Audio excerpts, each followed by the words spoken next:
Olá, bem-vindo. Eu sou Rogério.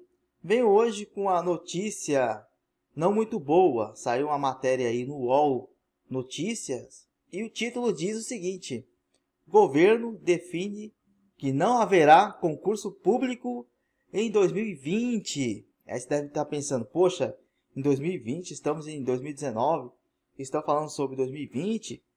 Já te explico. Quero primeiramente acalmar quem estiver ouvindo aí, quem estiver vendo o vídeo, que essa escassez de concurso público no ano que vem não será em todos os setores. Por exemplo, estadual, municipal, não. Isso vai acontecer apenas no governo federal. Então pode ficar tranquilo que estamos tratando aqui apenas de concursos federais. Claro que começa a existir uma preocupação, pois se o governo federal está adotando uma medida que faz com que diminua cada vez mais os concursos públicos, é possível, diz que é possível, não que vai acontecer, que governos estaduais e municípios sigam a mesma regra, tá? Então, continuando a matéria aqui, aí diz o seguinte: o secretário adjunto de Fazenda, Esteves Colnago, acho que é isso, afirmou hoje, essa matéria é do dia 15, tá? Afirmou hoje que não há previsão de concurso público no projeto de lei de diretrizes orçamentárias LDO de 2020. A premissa, neste momento, é a não realização de concurso público, disse durante a apresentação do texto que segue para análise do Congresso Nacional. O que acontece? Os planos aí de orçamento do governo, você tem a PPA, Plano Plurianual, você tem a LDO, que é a Lei de Diretrizes Orçamentárias, e a LOA.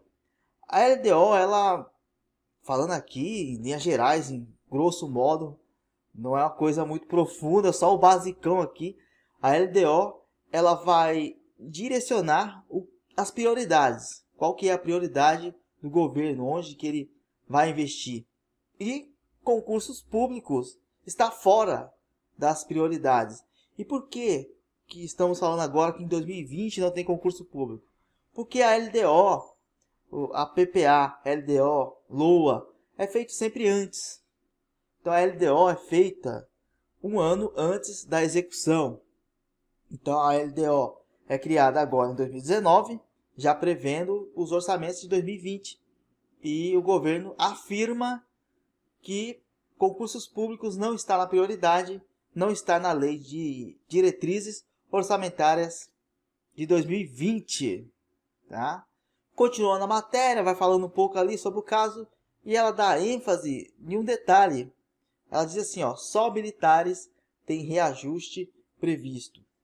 Aí continua, no projeto de LDO para 2020, também não estão previstos reajustes para os servidores públicos. Então aí fica uma situação bastante complicada. O servidor público federal, vale lembrar aqui, federal, o servidor público federal não terá reajustes. Então é possível que em 2019 não tenha reajuste. Em 2020 já é certo que não tem reajuste, segundo a LDO, que está sendo feita aí, tá? Toda essa movimentação do governo é a despeito de redução de gastos. Tá certo, não vai ter concurso público. Mas e aí, Rogério, como que os setores vão se sustentar? Porque precisa de servidor, precisa de alguém lá para atender, para trabalhar. Simples. Os setores irão se sustentar com terceirizações. E aí entra naquela questão que eu já comentei algumas vezes aqui no canal. Sobre terceirização, de um certo modo, algumas pessoas que ficam por fora, que não são concurseiros, que não têm a ambição de trabalhar no serviço público, devem pensar, poxa, é uma vantagem. O terceirizado lá vai ganhar R$1.000. Um efetivo pode ser que ganhe 5.000. É mais ou menos isso mesmo que acontece.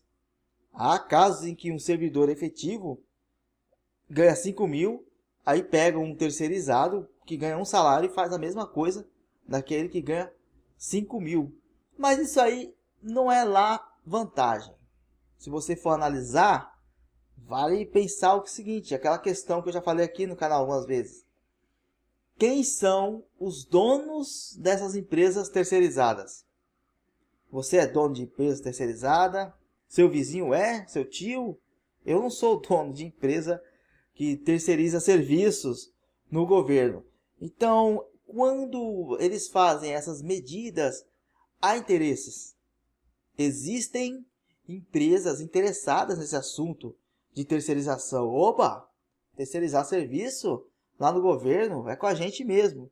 Então, sempre há interesses de algum lado aí, do lado dos empresários, vamos dizer assim.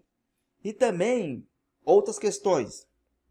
Terceirização do serviço reforça a preocupação com a volta, o retorno do nepotismo. É possível acontecer um nepotismo nessas situações. E é possível também existirem cargos de cabo eleitoral. Por exemplo, olha, faz uma campanha para mim aqui que eu te arrumo um cargo ali no INSS. Então são questões que as pessoas não estão pensando. Outras questões que também não estão pensando. Poxa, você pega um servidor que ganha muito, um terceirizado que vai ganhar muito menos que um servidor público lá efetivo.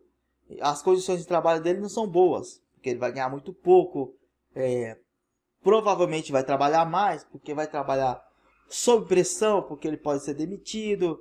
Então vai aí a pressão psicológica. Não muito incomum pode acontecer também humilhações, exposição desse funcionário, tudo em prol de que ele trabalhe o máximo possível. Uma analogia aí já com escravidão, algo assim bem parecido com escravidão. Não estou exagerando, pessoal, isso acontece em serviços terceirizados. Eu vejo isso acontecer todos os dias. É que talvez algumas pessoas aqui não tenham experiência, não trabalharam em algumas empresas, não trabalham em muitas empresas, ou trabalhou em poucos lugares. Olha, empresa terceirizada é o ó do borogodó. Coisa que só você vendo para acreditar. Outro fator importantíssimo também, esses terceirizados, é questionável o que? As habilidades desse funcionário, porque quem vai se submeter a ganhar tão pouco? Claro que estamos numa crise aí, mas entre em xeque as habilidades desse funcionário, manuais, e também os conhecimentos. São bastante questionáveis. Será mesmo que esse servidor, esse terceirizado, tem capacidade de estar ali à frente do serviço público, trabalhando no setor público, onde a urbanidade é essencial? Então, são coisas que precisam ser analisadas também com relação à terceirização. Não devemos apoiar sem fazer essas análises. Com relação à notícia, alguém pode pensar, poxa, mais uma vez o cara vem falar que não vai ter concurso público. Mas, poxa vida, você imagina aí, mais uma notícia, teve a notícia da digitalização, teve outra notícia falando que não ia ter concurso esse ano. Agora você tem essa notícia que não vai ter concurso no ano que vem. Tudo isso aqui a nível federal que eu estou falando. E fica muito difícil acreditar que vai ter concurso público, que tudo isso não passa de uma falácia ou que é invenção da mídia. Realmente, gente, fica muito difícil. É uma notícia atrás da outra, rebatendo, reafirmando a mesma coisa, que vão fazer um enxugamento, que não vai ter concurso público, que vão contratar pouco funcionário efetivo e que, obviamente, a tendência é terceirizar, porque aí eles vão gastar menos, teoricamente gastam menos. Ninguém sabe o que acontece nos bastidores, por trás disso aí tudo, ninguém sabe. Vivemos num país, no Brasil, país que corrupção acontece, tá? Então é isso, pessoal. Eu acho que é mais ou menos por aí. Não vai ter realmente concurso a nível federal este ano. No Facebook, uma pessoa até me desafiou, falou, ah, você tá falando isso e tal. E eu fiz um comentário assim, vamos analisar, isso foi em janeiro. Veremos quantos concursos a nível federal sairá esse ano. Até agora, até onde eu sei, não saiu nenhum. Né? Se saiu algum aí, alguém comenta. Tá bom? E é isso. É com pesar que eu dou essa notícia. E eu sei que muita gente vai ficar chateada. Já deu até dislike, não chegou até aqui o final. Mas é compreensível. Isso aqui é só uma opinião minha. Ninguém precisa acatar 100%, nem acreditar em tudo que eu falo. Mas ao menos ouvir e procurar entender de uma maneira sensata. Fazer aí seus próprios julgamentos. Gostaria de pedir aqui uma contribuição a você que gosta do canal, que quer que o trabalho continue. Contribuições a partir de R$5 na vaquinha do abacaxi. Tá o link na descrição aqui. Essas contribuições são a partir de R$5. Você pode pagar com cartão de crédito ou boleto bancário. É isso. Até a próxima. Valeu!